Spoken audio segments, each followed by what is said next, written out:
Assalamualaikum warahmatullahi wabarakatuh. Saya Galuh Hilani Alverda dari kelompok Susilo Bambang Yudhoyono 1. Saya sebagai koordinator. Saya Keiza Putri Akila sebagai pemateri 1. Dan saya Siva Fitriani Kebayung sebagai pemateri 2. Saya Yogi pemateri 3. Saya Ahyani pemateri 4. Saya Nazobira Kaifapida pemateri 5. Saya Diana Steningrum sebagai pemateri 6. Susilo Bambang Yudhoyono dan Jusuf Kalla yang terpilih menjadi Presiden dan Wakil Presiden pada tahun 2004 silam menghantarkan terwujudnya suatu pembaharuan dalam sistem ketenagaraan di Indonesia. Pemilihan Presiden dan Wakil Presiden pada saat itu disebut dengan nama pemilu atau pemilihan umum yang tata pelaksanaannya dilakukan secara langsung karena sistem pemerintahan pada saat itu berada dalam kuasa MPR. Selanjutnya ada reformasi subsidi BBM dan program bantuan sosial. Pemerintah SBY menerapkan kebijakan pengurangan subsidi di lahan bakar minyak yaitu BBM karena beban APBN yang meningkat akibat kenaikan harga minyak dunia. Akibat kebijakan ini, harga BBM mengalami kenaikan signifikan pada 2005 dan 2008, sebelum akhirnya diturunkan pada 2009 menjelang pemilu. Untuk meredam dampak sosial dari kenaikan harga BBM, pemerintah meluncurkan bantuan langsung tunai yaitu BLT. Selanjutnya ada rencana pembangunan jangka menengah nasional atau RPJMN 2004 sampai 2009. Pemerintah SBY menyusun RPJMN 2004 sampai 2009 sebagai pedoman utama pembangunan ekonomi.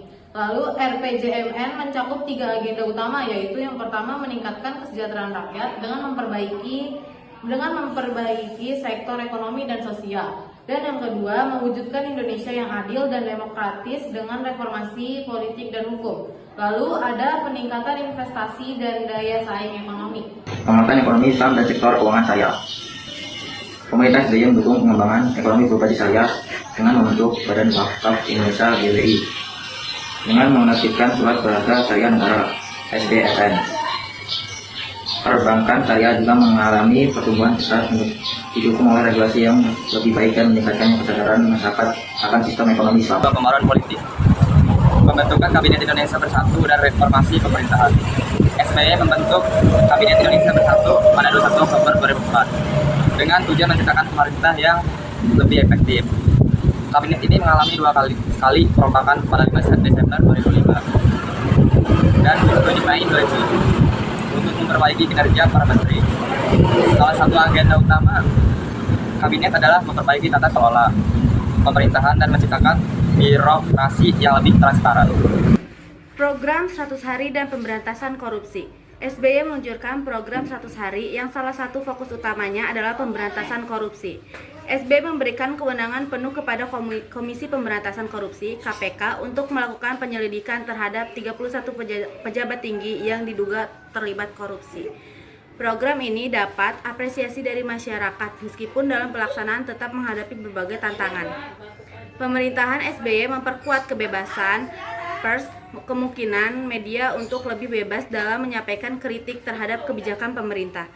Demokrasi semakin berkembang dengan pemilu yang lebih transparan dan keterlibatan masyarakat yang lebih luas dalam proses politik. Penyelesaian konflik Aceh. Salah satu pencapaian politik terbesar SBY adalah penyelesaian konflik dengan Gerakan Aceh Merdeka atau GAM.